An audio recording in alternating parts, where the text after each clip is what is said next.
Hey, I'm Hunter Osborne. You're watching Crimson Drive, driven by NASCAR. Roll Tide. Greetings from Daytona, where a band of dreamers took a strip of beach and turned it into a proving ground. The Great American Race, where year after year, greatness is the destination.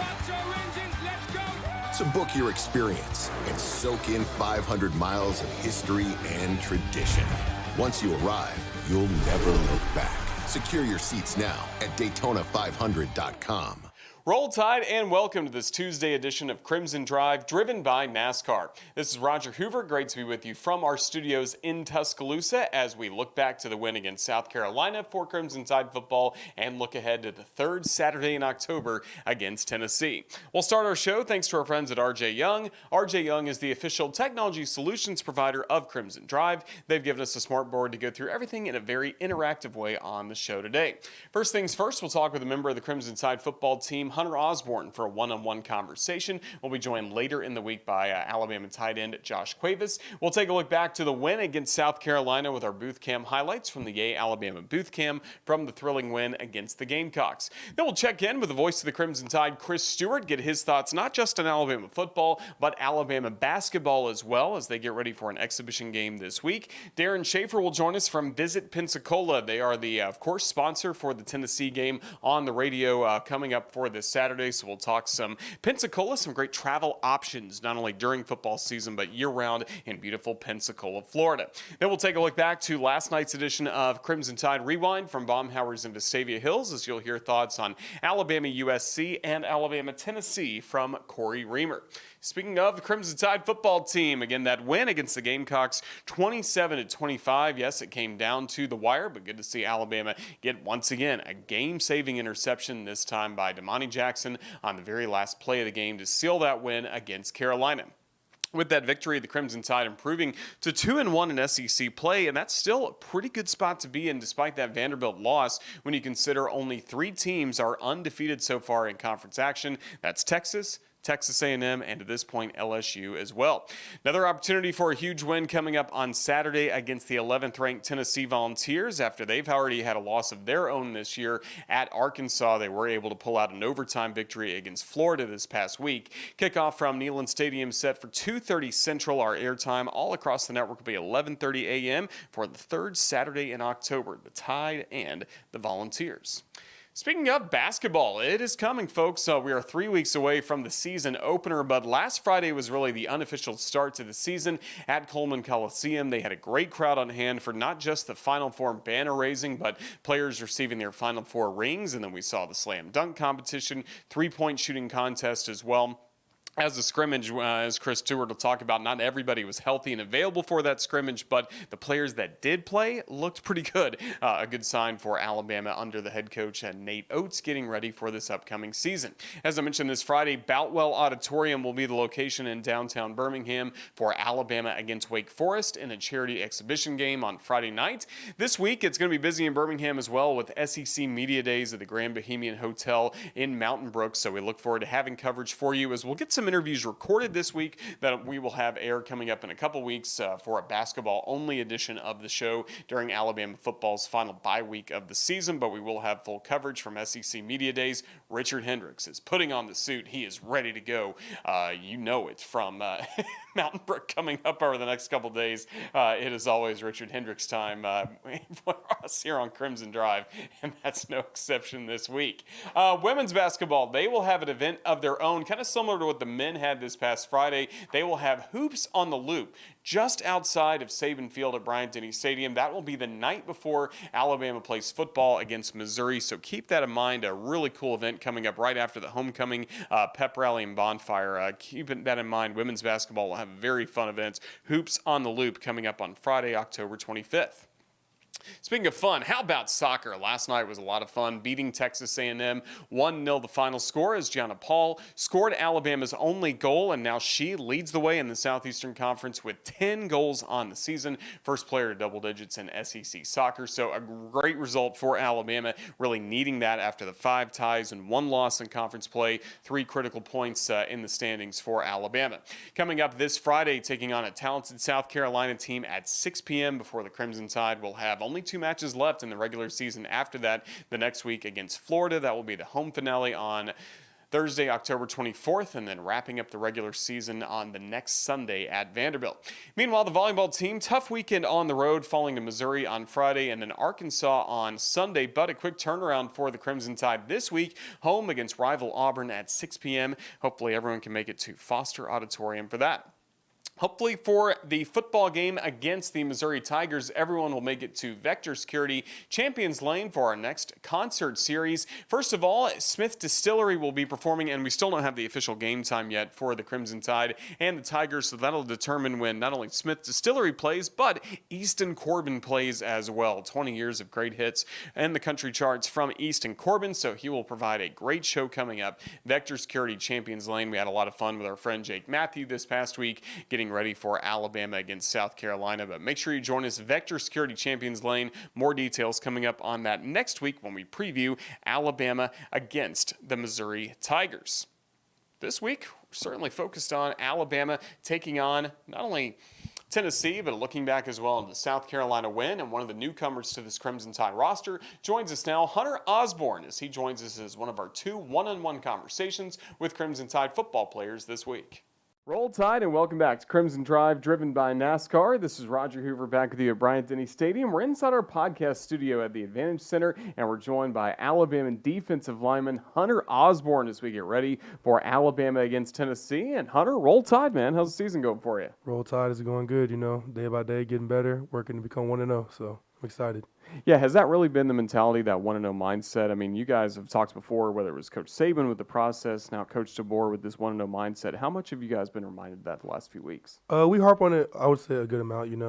It's really become, some people take it as a joke, outside of the building, but we really try to embrace that 1-0 mentality every day, whether it's a good play or a bad play. We always want to stay on top of everything and just, continue to go 1-0. Just make sure you get the next play, do it good, whether that was a bad play before, just keep on going. Do you apply that as well to things like in the off season, your weightlifting program, nutrition, academics as well? Definitely. I mean, there can be some grooves where you go in a bad slump, where that's outside of football as well. But you always got to remember, 1-0. That's what we keep on saying, 1-0. Like my friends, I'm real good friends with James Smith, D lineman, and he always mentions it a lot. So we always just say 1-0 every day. The more you hear it, the more you actually try to live it. Speaking of James Smith, we've seen him on the field a lot more this season, and he's making some big plays for Alabama. What do you think's led to his good results? He's really locked in. He's matured in the mind, I believe. James is a really good guy on the field and off the field. He's working, and the work's always going to show. So I'm happy for him, happy for his success, and I hope he keeps on going up.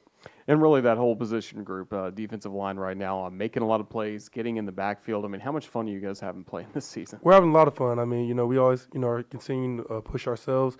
We always want to be better each and every game, but, we practice with the mentality of we're trying to be the best defensive line group in the country. So, we continue to work with each other. We continue to critique each other, and we all understand, we're helping each other out. It's a brotherhood, and we have a love for each other where we feel like, it's not someone getting on to you, but, you're just trying to make your brother better. So, we just continue to work every single day. It's your second year in this program, so you're one of the younger guys in the room. Tell us about some of the older guys like Tim Smith and the way they lead that group. Oh, they lead in a fantastic way. I would always say Tim Smith's going to make a great defensive line coach when his football career is all said and done. He's a guy that, he's going to use his voice to, get his point across, but at the same time, he's also going to take feedback from even a younger guy as well. Same with Tim Keeney. They're all open ears, and they're very helpful to us as well as a younger guy in the room. Same with Jamarian Latham, LT Overton, Damon Payne, all the older guys. We soak in what they tell us because we know that it's coming from a place of love and a place of brotherhood, and we all just try to establish that together, let each other know. So we good. That's how I say. We try to work and make sure we're good and get better each and every single day as a group. And I imagine Tim Keenan, who we've interviewed in this room before, I imagine he keeps it pretty loose too. Oh yeah, just he gonna tell you what it is. He gonna tell you what it ain't. Just at the end of the day, we all know, like I said, it's about love. It's a brotherhood that we made together. So it's coming from a good place. A couple of Birmingham area guys along with you. You grew up, of course, in Trussville. Went to Hewitt Trussville. Right. Had you grow up an Alabama fan? First of all, I did. Growing up, I was always watching the games with my dad. So yeah, you could say I was a Bama fan growing up.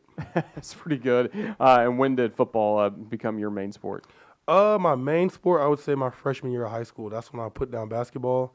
I wanted to gain weight. I was like 180 playing defensive line and 7A football in Alabama. That didn't go too well, so I had to stop getting the cardio, run up and down the court, and just focus on gaining some mass. So yeah.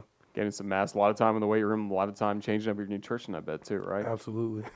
Absolutely. Well, that led to some really good results. So when you look back at your high school career, what are you most proud of? I would say one of the things I'm most proud of is just being able to stay where I'm from. I grew up in Trussville my whole life. I went there from kindergarten all the way to my senior year of high school.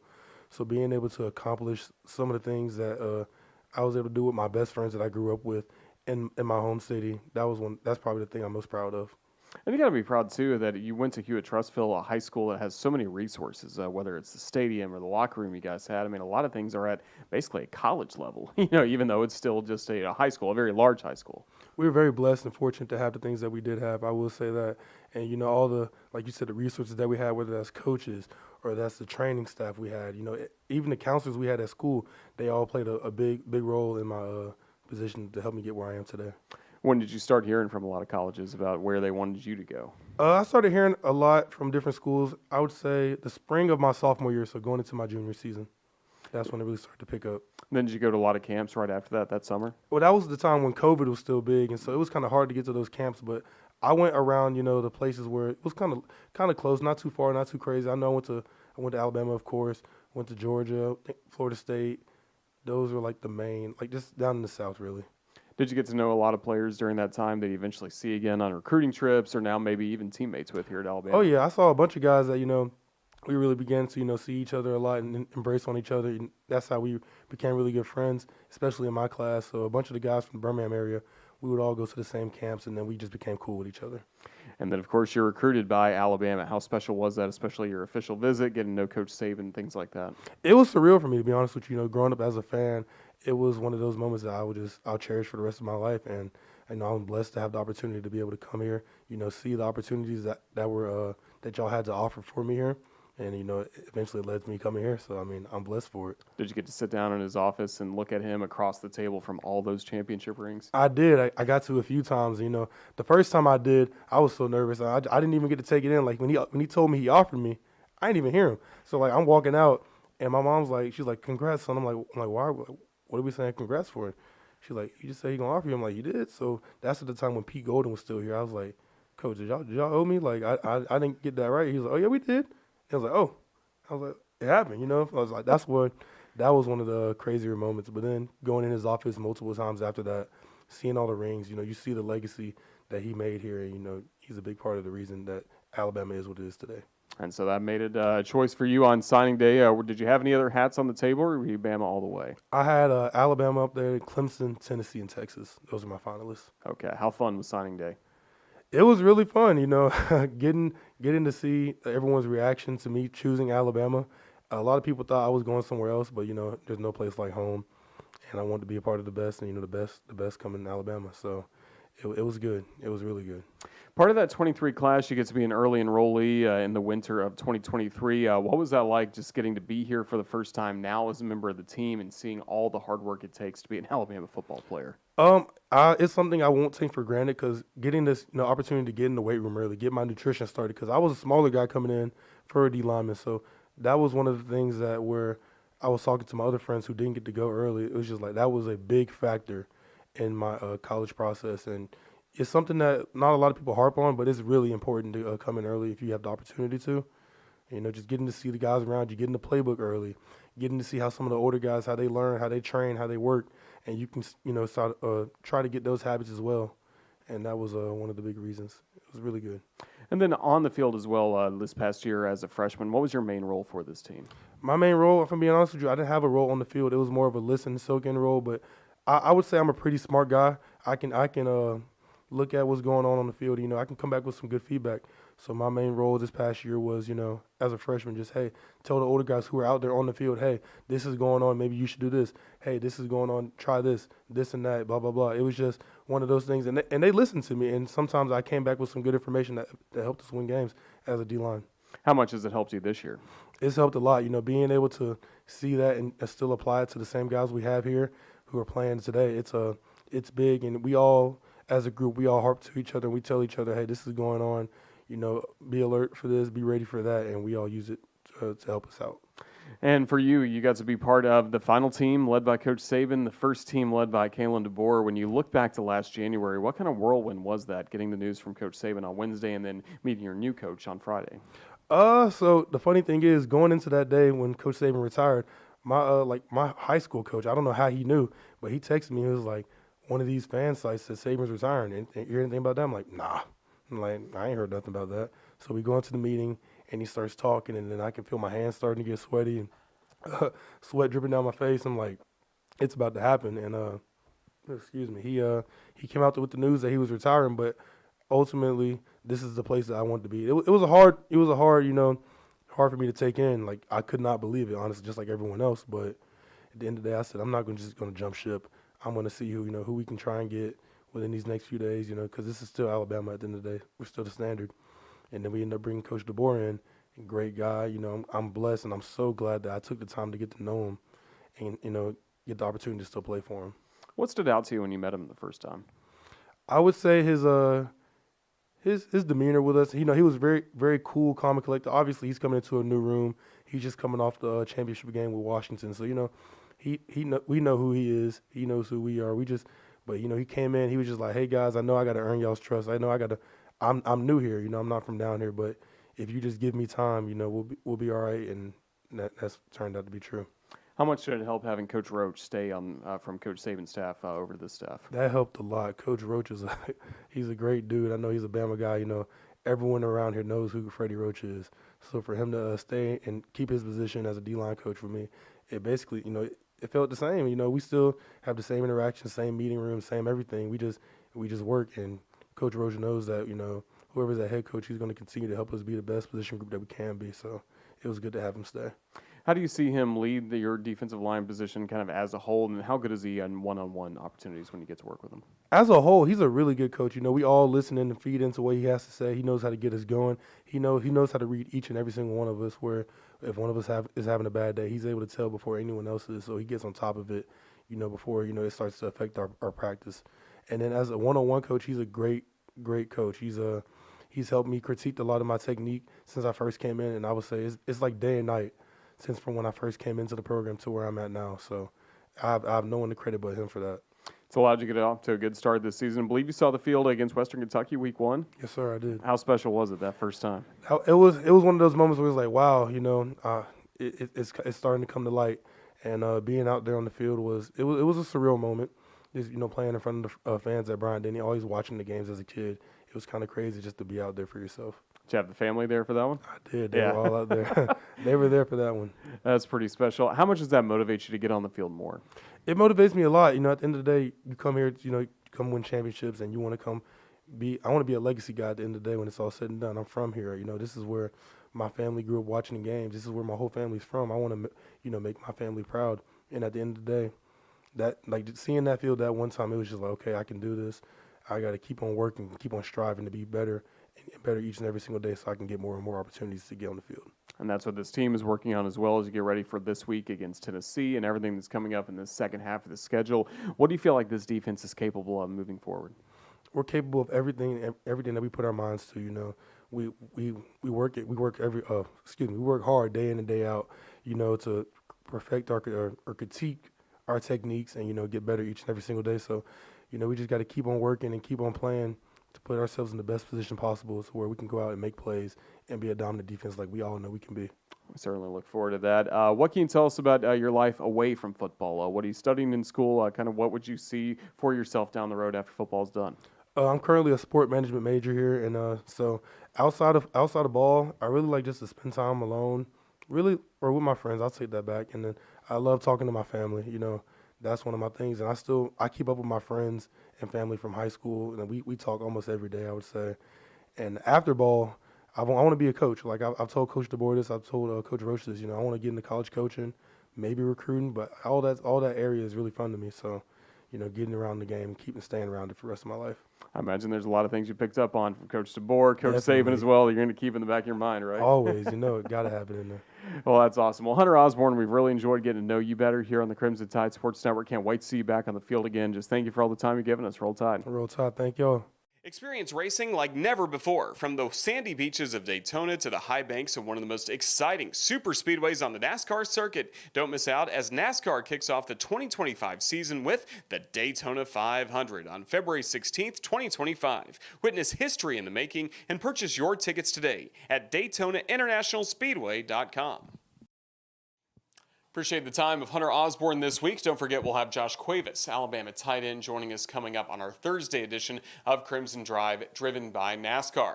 But on Tuesdays, we always like to look back at the previous game and victory for the Crimson Tide as Alabama topped South Carolina in Tuscaloosa on Saturday morning is when the start time happened. Then as the game went along, we had a lot of sun of our eyes, as you will see on our booth cam highlights presented by Yay Alabama, but it was a fun morning going into afternoon for the Crimson Tide to close out that game with a win. Some thrilling moments all throughout. Here's Chris Stewart, Tyler Watts, Damian Square, and I'm in the background kind of celebrating as Alabama picked up the win against South Carolina on Saturday.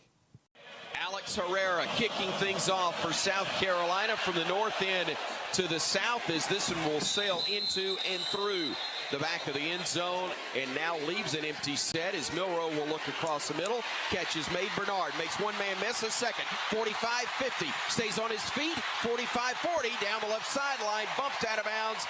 Bernard in motion. It'll be a keep. And Milroe walks it in for the Alabama touchdown.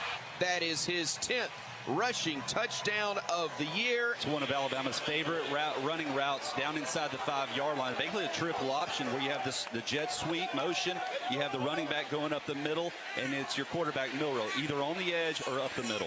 Hey, we got to come out and establish our presence. We know how we left the field last week, but that's in the past.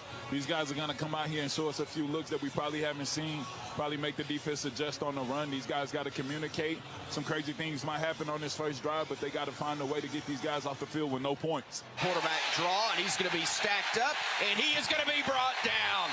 Alabama answers the bell on third down. Pressure coming. Look out, he just got that one away. And boy, is it a missile. Burnham able to pin this one back around the 20-yard line. What a job, and a flag is down. Boy, are you happy. On a personal level, poor James got popped, and he gets a 66-yarder wiped off the record book. What an effort. Facing a four-man Bama front. Snap. Going to Sellers. Pressure coming. He goes down. Your second sack of the game. Tim Smith wrapped him up there, but he had company. Four-man rush once again. This is just an individual effort by Tim Smith of doing a nice job on the move, and Damian can come back in and explain how this occurred. Yeah, man, Tim was on the right side. He initially started out bullying the left tackle. It was a little space on the inside between him and the guard. He ended up getting to the quarterback and getting him on the ground, man. This one, another high spiraling kick that will hit inside the 20. It takes a Bama roll. Another very effective punt from James Burnham. That one covers 53 yards. Bernard goes to the right side in motion. Stops there as the quarterback keep by Milroe. Breaks a tackle, gets inside the 30, 20, 15, and he says, that's enough. I'll get out of bounds with a 12. Williams breaks the huddle and goes wide right. Yeah, we actually huddled. To the left side is Bernard. Now he'll go in motion to the right. Handoff will go up the Miller. Justice Haynes gets to the end zone. Touchdown, Alabama. I love how physical Alabama is being on the offensive side of the football right now. They understand South Carolina has some advantages on third and long situations, so we don't want to get in those positions. They're running the ball between the tackles. They're doing it physically. This offensive line is putting a hat on a hat, and the backs are running very aggressively. Milroe looking, firing, pass caught.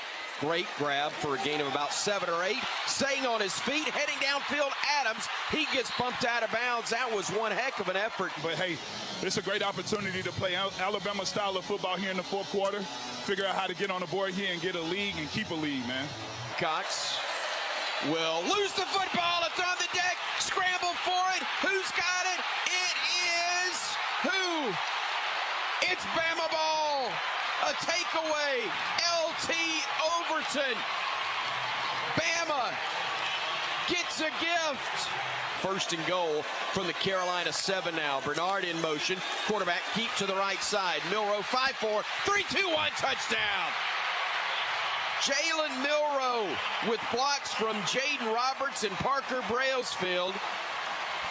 Brailsford, finds the end zone, and the Tide will likely go for 2 right here. And this is basically just a read option. He can either give it off to the jet sweep motion or he can run it up the middle. This time, though, it's a counter off of that. They do the jet motion to the field, but they run a counter with the quarterback back to the right. Well, and we know that this field goal kicker for South Carolina, his career long is 47 yards. Trying what would be, according to the notes, a 51-yarder and a career long. Snap, spot kick. It is short. It is wide right. It looked like me trying it, and Bama turns him away. And Pat McAfee is not here to give him another shot. 3rd down and right at 3. Pitch left side. Miller cuts it back. Miller fighting forward. Did he get it? He did. He got the first down. That'll move the sticks. Miller in motion to the right side. Snap goes to Jalen. Looking downfield. Got a man. Bernard, catch made. Touchdown, Alabama. 34 yards. Jeremy Bernard on the catch. Jalen Milroe on the strike. And Alabama now a 26-19 lead with 1:54 to go. Oh, mercy. Well, I tell you, Jeremy Bernard really did an incredible job of running that ball down. It was not an easy catch for him, and he had to close some ground in order to run it down. But Milroe, give him a lot of credit throwing a catchable ball. Gutsy call there on 3rd and 9. They huddle near the line of scrimmage. It'll be an empty set for the quarterback, Lenoris Sellers. They'll bring a man in motion. They'll fake the handoff to him. They'll roll the pocket. They'll throw. Incomplete. Q Robinson was in the face of Sellers. He had to unload it. He threw it out of the end zone. It's incomplete, and Bama turns away the Gamecocks. Go ahead, and Damien, we talked last week about doing your job, whatever that assignment was. Heck of a job there by Q Robinson.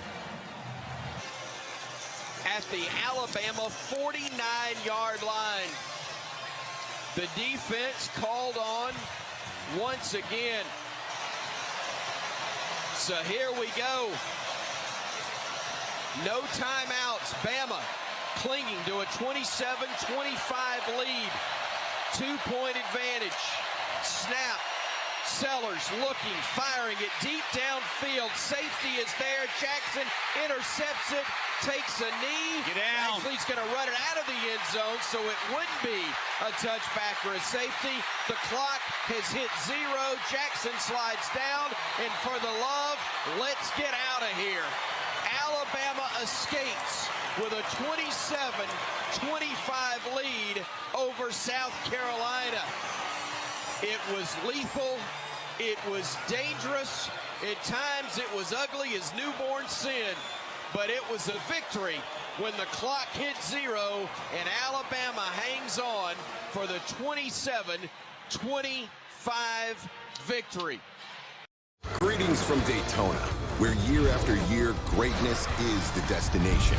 So book your experience and soak in 500 miles of history and tradition. Secure your seats now at Daytona500.com.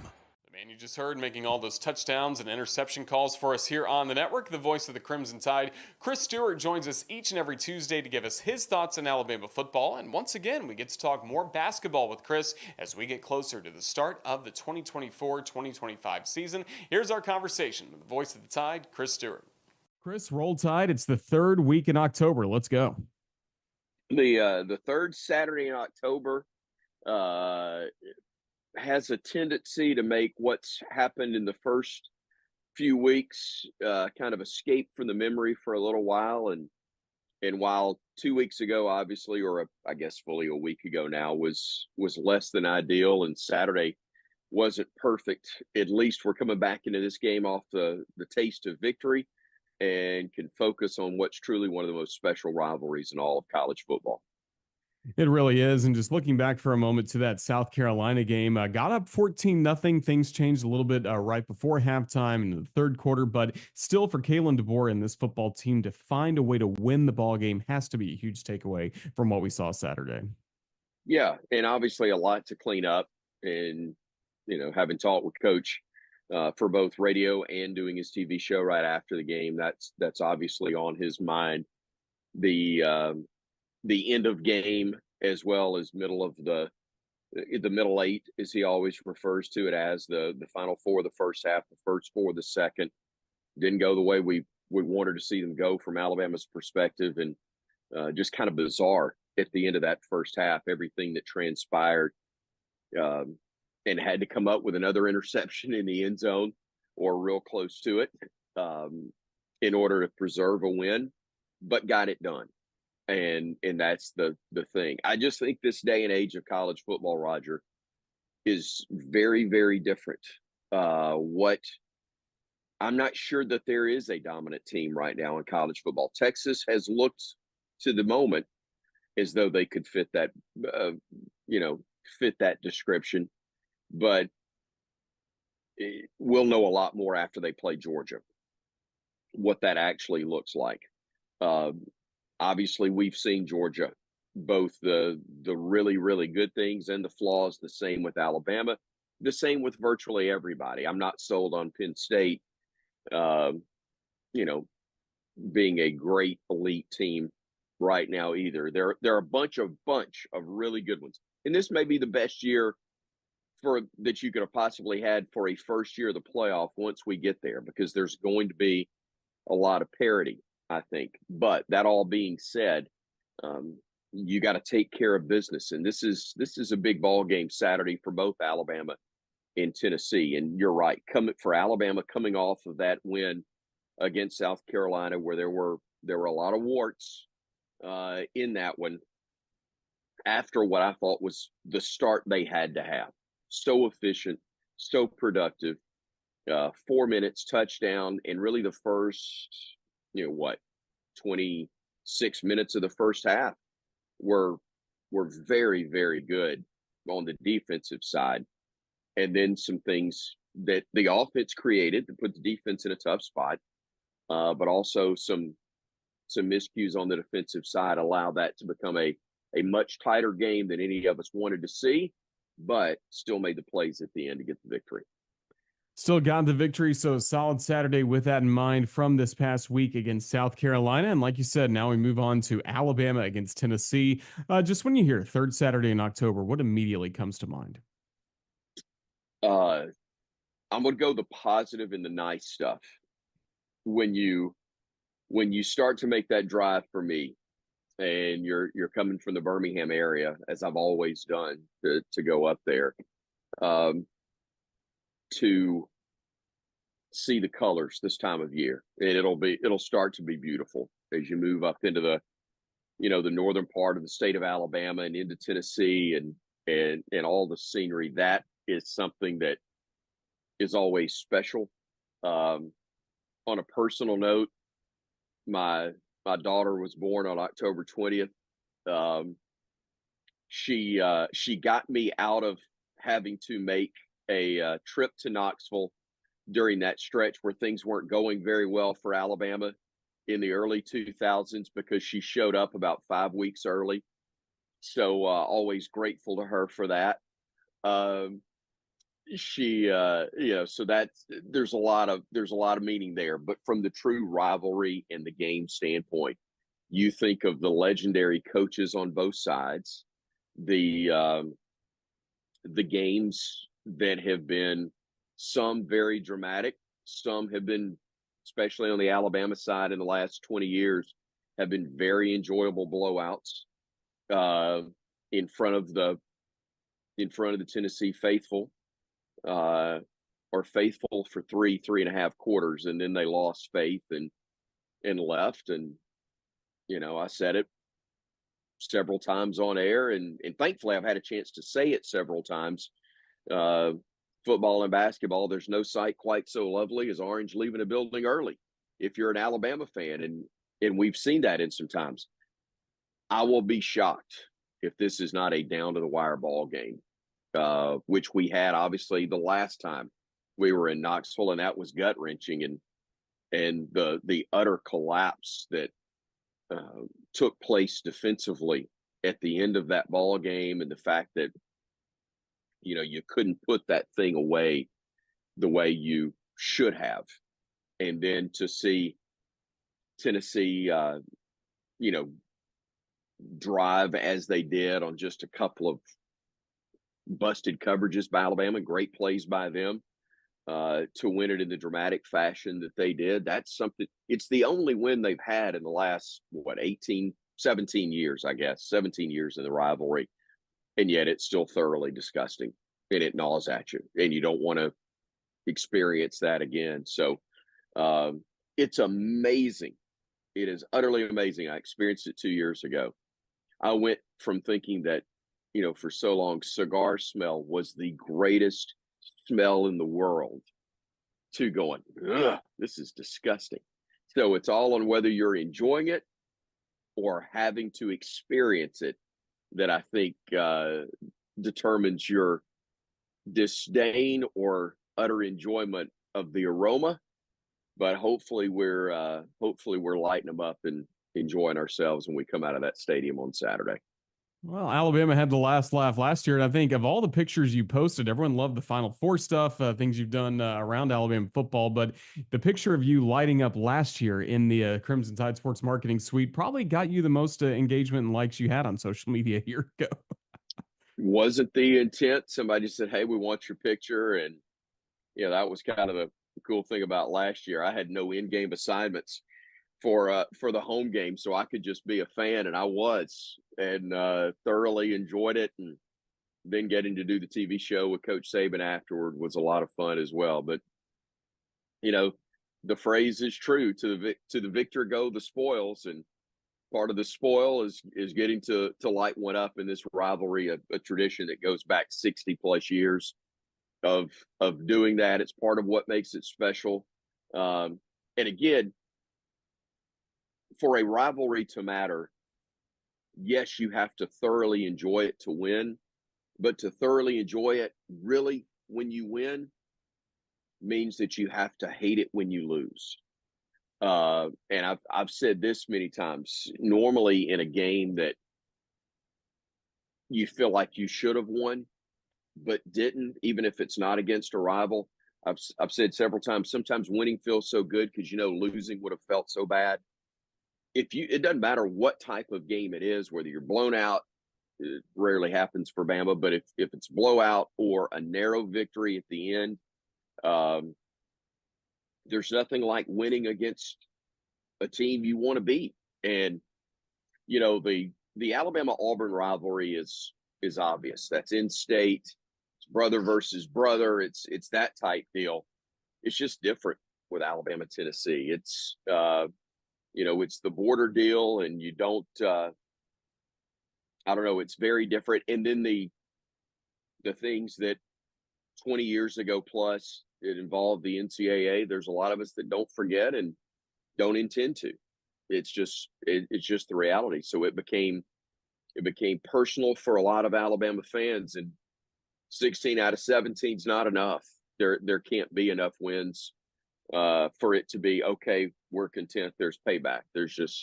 That's not the way it's going to be. Can't get enough of them to fully feel like there's total enjoyment and payback. You got to win them all.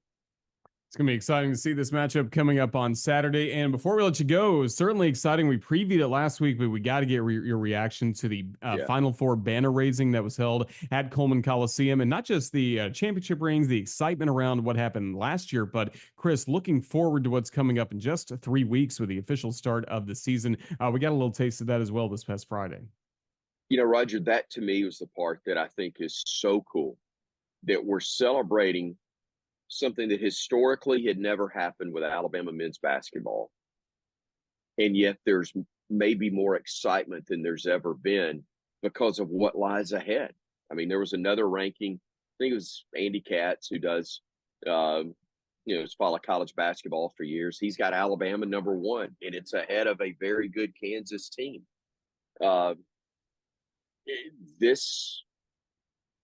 we had a chance to see why at the event the other night.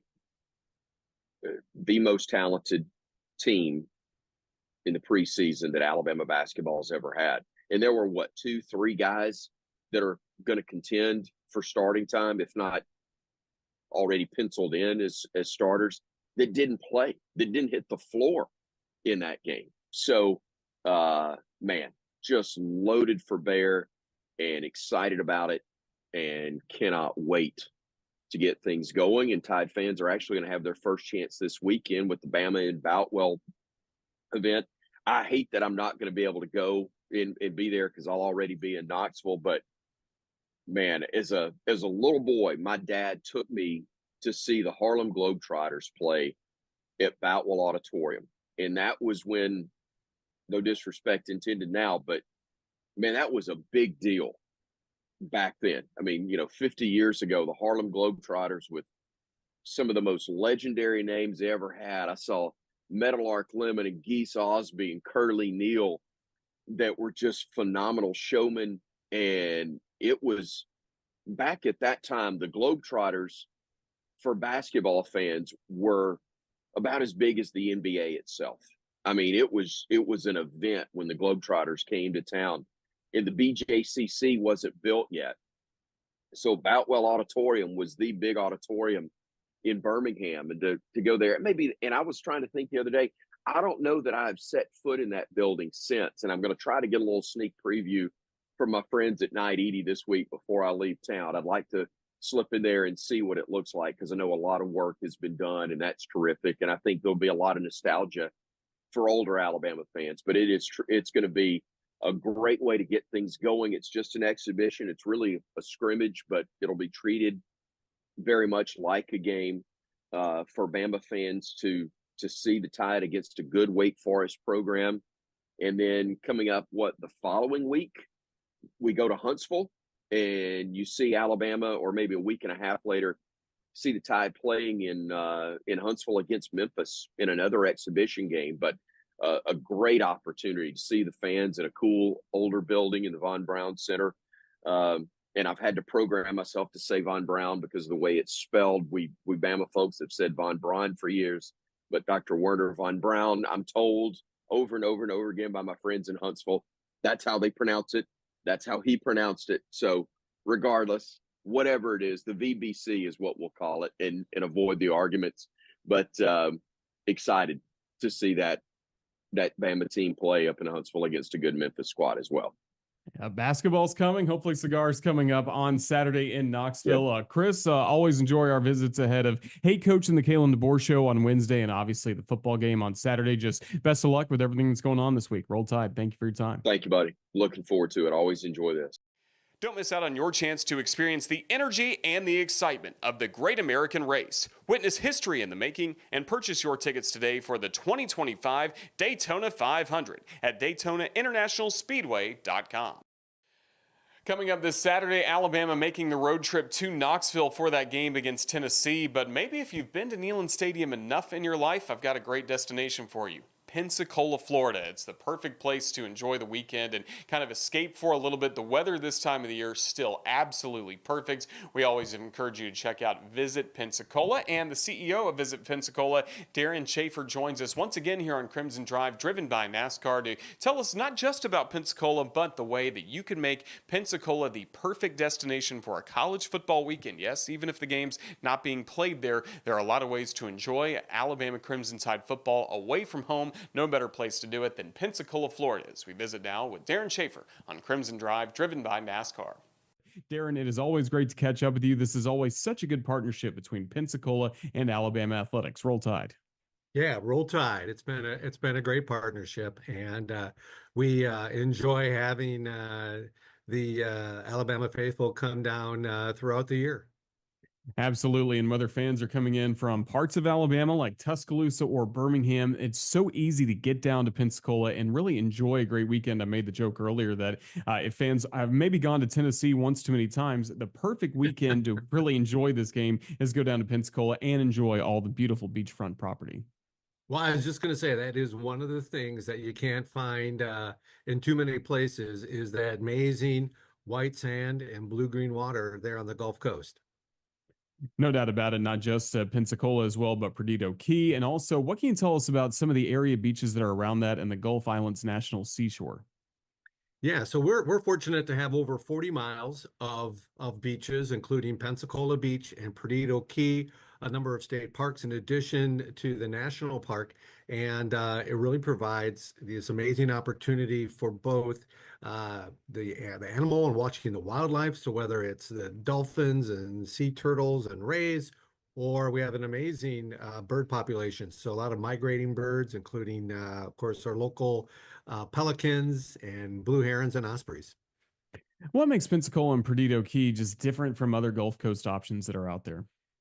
Well, the beaches are amazing, and certainly we have more to offer than just the sand and the salt water. I think downtown Pensacola is becoming a destination in its own right. It's a great place to explore. It's highly walkable, so whether you're interested in retail or you're looking for an activity, great restaurants, nightlife. It's really evolved into its own right, and that's something unique along the Panhandle. But I'd also just say, uh, Pensacola has been known as the cradle of naval aviation because we're the home to the Naval Air Station Pensacola. But that's home to the Naval Aviation Museum, and that's a Smithsonian quality museum with one of the world's largest collection of aircraft. And it's also the home to the Blue Angels. And of course, naturally, the Angels live in paradise. So I don't know where else they would live.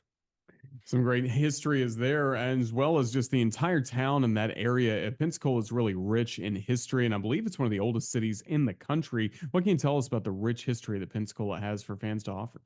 Sure. So before Jamestown and before St. Augustine, Pensacola was founded in 1559 by a Spanish explorer, Tristan de Luna, and it made Pensacola America's first European settlement.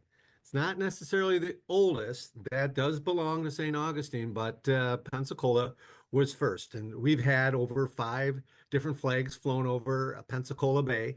And what's cool is you see that in the people and the pride they have for this community, as well as the architecture and the food. Of course, you mentioned the food. You're right there on the Gulf, so I imagine fresh local seafood plays a huge role in the culinary scene. Just what can you tell us about all the different food options we can find in Pensacola? It's so good. I mean, it is just one of my favorite things about living in Pensacola is the tide to table fresh seafood, and we're really fortunate that we have quite a few chef-owned restaurants that really take pride in sourcing local ingredients into their foods, and a number of chefs I'm sure that you have seen on a few of the Food Network shows. That's really good. The Fish House was always my favorite when I would travel through Yeah. some of my baseball travels. It's such a great place to, again, enjoy a weekend. Like I mentioned, maybe when Alabama's on the road, or we do have the bye week coming up the first weekend in November. Just what can you tell fans about what they can do to make sure they plan a great weekend in Pensacola and why it's the perfect destination? Well, it seems like we always have something going on, especially on the weekends, a festival, concert, performances, and you can find all that at visitpensacola.com. But particularly the beginning of November, it's truly one of my favorite times of the year. We actually have another sporting event going on. We have the women's SEC soccer championships going on during that time. But it's also an event we call Foo Festival, which is a Navy term, and that's 10 days that's showcasing the arts, the cultural aspects, the entertainment you can find in Pensacola. There's 11 different organizations that get over $600,000 in funding to put on these special events and activations. It is the last home performance of the Blue Angels. We call it Homecoming. That's November 1st and 2nd, Friday and Saturday. And this year is special because the Thunderbirds will also be performing with the Blue Angels, and that doesn't happen too often. And then another thing that I really enjoy, a lot of live music happens in the Pensacola area, and we have the Frank Brown Singer-Songwriter Music Festival, which is 10 days long. So you don't have to just like, oh, this day has come and gone. You've got 9 more days to take advantage of it. Even you end up with the Great Gulf Coast Arts Festival. So I hate using the phrase something for everyone, but there is a lot of options. And so, yeah, definitely take advantage of that bye week. And you definitely get further down south. The weather is always so good. And you mentioned you love this time of the year. I mean, the weather's got to be spectacular once we get into November, even the first few weeks of December. It is. The humidity is broke. I can say that. And so, yeah, even, from the next 30, 45 days or some of the best weather to get out, and whether on the beach or, exploring one of the parks or downtown. Yeah, it's a great time to be in Pensacola. Well, we look forward to getting back there as soon as we can. Again, hopefully Alabama fans will make it part of their travel destination before the year comes to a close. But again, Darren Schaefer, if you could just tell us where to go online for more information and ways you can get involved with Pensacola. Yeah, absolutely. Our website, visit Pensacola.com. We'll have all that information as far as our calendar of events, places to stay, things to do, places to go for great meals. So, yeah, one-stop shop right there. Visit Pensacola, the game sponsor for Alabama against Tennessee coming up on Saturday. Darren Schaefer, just thank you so much for all the time you've given us on the Crimson Tide Sports Network, and have some fun at the beach. We'll get down there as soon as we can. Roll Tide. We'll be waiting for you. Roll Tide. Friends, check out Game Day Done Right, because there's one thing we can really all agree on. No one wants to be the last one left at a tailgate at the end of the game, having to do all the cleanup, all the breakdown while their friends are out celebrating. If you've been in this situation before, you know the true value in what the team at Game Day Done Right provides. They handle the entire process for you, from setup to breakdown. Stellar customer service on game days to make sure your group is taken care of from start to finish. All you have to do is visit GameDayDoneRight.com, reserve your tailgate package, and let their team take it from there. Always appreciate the time of Darren Schaefer with us each year on Crimson Drive, driven by NASCAR. And each week we appreciate the time of Alabama linebacker Corey Reamer. Of course, won a national championship for the Crimson Tide in 2009. He is my co-host on Crimson Tide Rewind, presented by the Alabama Department of Public Health, each and every Monday at Baumhower's Victory Grill in Tuscaloosa. And last night we had a lot of fun talking about the win against South Carolina and getting a lot of memories from Corey on Alabama against Tennessee, specifically in 2009. Here's a segment we like to call Be Kind Crimson Tide Rewind. You can catch the full replay available on our YouTube page, but now the best of last night's show on Be Kind Crimson Tide Rewind. Roll Tide and welcome to Crimson Tide Rewind, live from Baumhower's Victory Grill in Vestavia Hills, presented by the Alabama Department of Public Health, who reminds Alabama, don't wait, vaccinate. Roll Tide, everyone. This is Roger Hoover alongside former Alabama linebacker Corey Reamer, as well as our engineer and producer Todd Robbins. And Corey, we can talk after an Alabama win, 27-25, final against Carolina on Saturday. Yeah, absolutely. It's a win. We'll take it. It's I think there's still, this is early in this, it's halfway through the season at this point. We still got a lot of things that we can work on. But coming out, after the loss last week, I was excited to see how this team was going to rebound. And, that first opening drive, I was like, all right, here we go. This is what you expect. This is what you hope for from a team that just got beat on the road in the SEC against Vanderbilt, who we saw them play against Kentucky and get the win as well. Vanderbilt is not a pushover team. Obviously, the expectation for us is still to go out there and find a way to win that game. But I really was wanting to see, we talked about it last week in the show and on the pregame, what's this leadership look like? What does this coaching staff look like? How is this team going to respond? And to come out and they start fast and everything's looking good all the way up until about the last 2 minutes of that first half. And, there's still some good things that happen, but there's still some moments that we've got to improve on throughout the rest of the season if we want to compete, in the postseason at the end. But I thought there was a lot of good things to build on. Obviously, there's still some things to work on. But my thing is this, we talk about the new 12-team playoff, but we haven't really talked about, is this the new wave of college football? You look at South Carolina's roster, and, two of their best players are some five-star guys that would those guys have ended up at South Carolina if it wasn't the NIL transfer portals, era of college football? You got to give credit, and you got to understand that these teams that we're facing, you can throw out the past, what you expected. There's games that you obviously go into and you expect to win, but this was a team that beat up Kentucky pretty bad. And then they've had a couple games they probably should have won. I think they're now sitting at 3-3 as their record.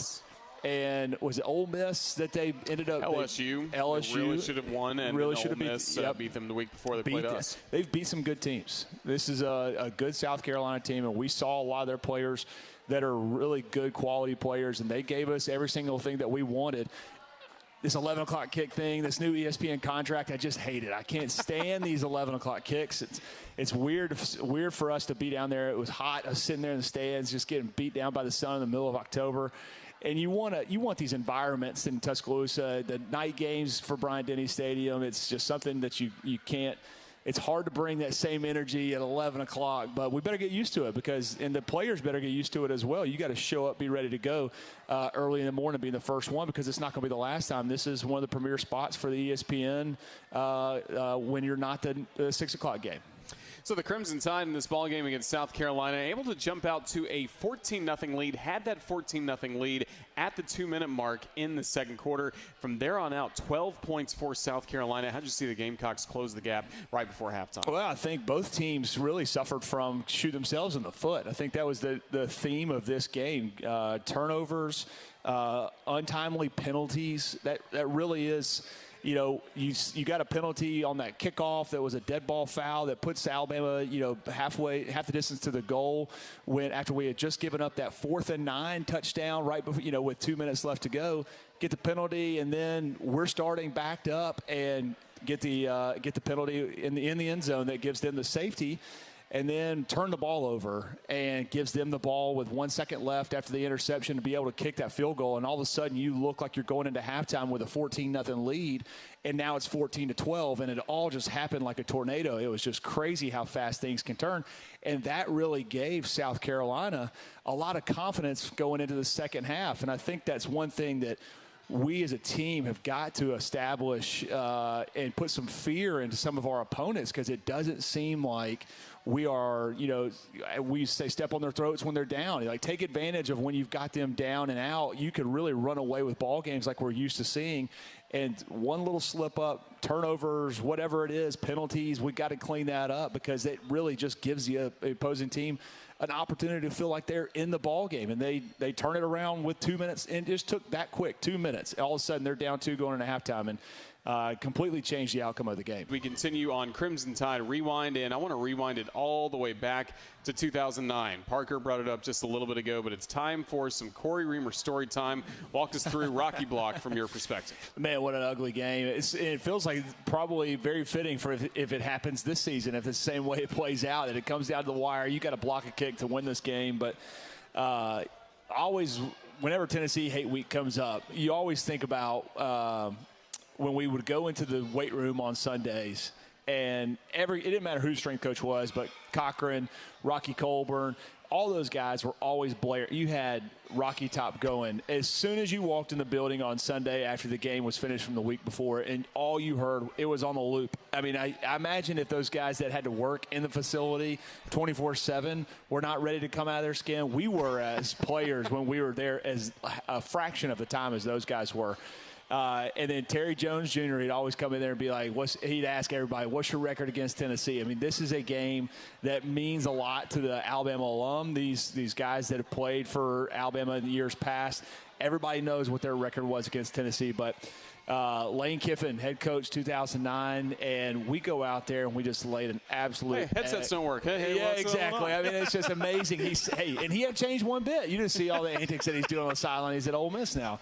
But we had Lance Thompson was our linebackers coach that had coached me, Coach Saban's first year, has left, and now he's over at Tennessee too. I mean, there was a lot of blood boiling for this game coming up, and offense just goes out there and doesn't play extremely well. And it comes down to, we had a kick earlier in the game, and it was amazing that Lane Kiffin chose to kick that field goal at the very end. Because their kicker, I think he was injured. Yeah, and hamstring issue. He had a hamstring issue, and the first kick field goal that they tried to attempt was low already. I mean, it was not he couldn't elevate the football, and he's got to kick this thing. He's got to drive this football pretty good ways to win this ball game. and Cody gets his hands up, and Julio Jones is about 10 feet up in the air. That thing's getting blocked no matter what. I mean, I just I'll never forget when it's blocked and everybody is, Cody's helmet goes flying off. Everybody's scrambling, rushing the field, going nuts. Play's not over with. Football's out there running around somewhere. And it's like, you got to get this thing in this football game. Luckily, there's no penalty that's called on Terrence Cody for taking his helmet off before the clock runs out. And you find a way to win that ball game. But I was a part of a lot of good Tennessee, Alabama. I mean, it was the 9-6 matchup. I think that was 2005 or 2006. Jamie Christensen, Yep. Money Christensen kicks the game winner, and then Roman Harper with the famous, he comes in there and pops that ball out on a big run from Tennessee. It was only lost once when I was there to Tennessee. It was when we were up in Knoxville, and so had a pretty good record against Tennessee, and hopefully these guys can continue this streak that got broken a couple years ago, start a whole nother one where they don't beat us for the next 10, 15 years. Because cigar smoke is special after this win, regardless of where it's played, but even more so Neyland Stadium. Yeah, and Baron Huber was always that guy for us. I mean, he was a cigar guy anyways. He grew up a Tennessee fan, so he really relishes being able to smoke cigars after these wins. He would always go to the local cigar shop. He'd load up for the entire team, and they'd tell us that we couldn't bring them or couldn't smoke them. And it's like, all right, man, we got you covered. Yeah, whatever it takes. This thing's happening no matter what if we win this ball game. But being able to celebrate with your teammates after this one, as much as it means, and it's always a good game too. This is a competitive rivalry outside of Auburn, and it's obviously for some people this is the biggest game, biggest rival that you have. And Tennessee is trending in the right direction over the last couple years. They had a pretty good stretch there for really struggling to win some ball games, but Josh Heupel's got this program turned around, and hopefully we can do enough to fix what we've not done well so far this season. You're going into a hostile environment. It's one of the toughest places to play in the SEC. You better be ready to go and be ready to play so that you can enjoy those cigars after the game's over with. Alabama and Tennessee coming up on Saturday in Knoxville. More on that when we return as you listen to Crimson Tide Rewind. It's presented by the Alabama Department of Public Health, who reminds Alabama, don't wait, vaccinate. This is the Crimson Tide Sports Network from Learfield. The Prescription for Success presented by Payless Drugs. Payless Drugs, your locally owned family pharmacy. 4 locations here in Birmingham. Payless can handle your prescriptions, over-the-counter solutions, and home delivery. Payless at mynewpharmacy.com. So it's Alabama, it's Tennessee. What is that prescription for success for Alabama? Well, we got to continue to just get better each and every single week. And I think what we saw from this past week is the way that we played in that first drive. Come out there and establish, the game plan looks good. We're executing on all cylinders. Go out there and put 7 points on the board. You've got to be able to play that type of football, take advantage of every single drive that we have, continue to create turnovers and bring pressure against this offense, because that's going to be the best way for us to keep them off the field. And we talked about it earlier with Nico. You got to get in his face. Don't let him have time to sit back there all day and make plays. We also have to eliminate our mistakes as well, the turnovers, the interceptions, and the penalties. We had a couple of them this past weekend that were just bad timing penalties that kept South Carolina on the field, and they turned it into points. And we've, on 3rd down, 4th down, whatever it is, we've got to improve on those 2 downs. Defense has got to get off the field, and we've got to get better at it, because it wasn't as bad against Vanderbilt. They were 12 of 18 on 3rd down, but it was still a pretty good number, and we aided them in a few situations by creating some, having some penalties that kept them on the field. We can't do that against a good team. They're going to take advantage of it. Loud of yeah, place. exactly. I mean, no disrespect to Wisconsin or Vanderbilt, but Neyland Stadium's a little different. Yeah, this is going to be a rowdy environment. They're going to be ready to go. Both these teams need this win, especially we all expected coming into this game that both teams should be undefeated and playing for who's going to be that team that's going to fight for the SEC and have the opportunity to get that first bye week in the 12-team playoff. Now the tables have turned. Both teams have 1 loss. This game means a lot to both teams. So I imagine this is going to be a rowdy environment, and every game for both of these teams now matters more than it did. This one, if we were undefeated still, you could still take a loss, have room for it, and play for the playoffs. But with both teams having a loss from here going out, every single win and loss matters. Hey, this is Kevin Riley, and you're watching Crimson Drive, driven by NASCAR. Fun conversation with Corey Reamer, and we'll be talking with another Alabama legend that works with us on the broadcast, Damian Square, our Cook's Pest Control sideline reporter. He has requested to be on Crimson Drive, driven by NASCAR, so we look forward to that conversation coming up on our Thursday show. Speaking of Thursday and what's coming up this week, let's take a look at our upcoming schedule here on the Crimson Tide Sports Network. Coming up tomorrow, Chris Stewart will be hosting once again Hey Coach and the Kalen DeBoer Show from Baumhauer's Victory Grill here in Tuscaloosa. It starts at 6 p.m. Dan Waters from Alabama Cross Country and Track and Field will be joining him first, followed by Coach DeBoer and a player as well. Then we'll have another edition of Crimson Drive driven by NASCAR on Thursday for a full preview of Alabama against Tennessee. The next episode of Tide TV This Week will drop on our RollTide.com and Alabama Athletics YouTube channel coming up on Friday, as well as our TV affiliates across the state, and then Alabama, Tennessee. Third Saturday in October. Once again, the SEC office put it on the third Saturday in October. It'll be a 2:30 Central start time, 11:30 a.m. our airtime on the Crimson Tide Sports Network from Neyland Stadium. Then it will be Kalen DeBoer and Chris Stewart talking about the game with the Kalen DeBoer television show on our TV affiliates across the state and online coming up on Sunday. Then another edition of Crimson Tide Rewind at 6 p.m., hopefully talking about a win against Tennessee and looking forward to Alabama against Missouri. Make sure you follow us at UA_CTSN on all social media platforms to stay up to date with the latest on Alabama. Get more booth cam highlights, interview clips from Crimson Drive as well. Just follow us at UA_CTSN.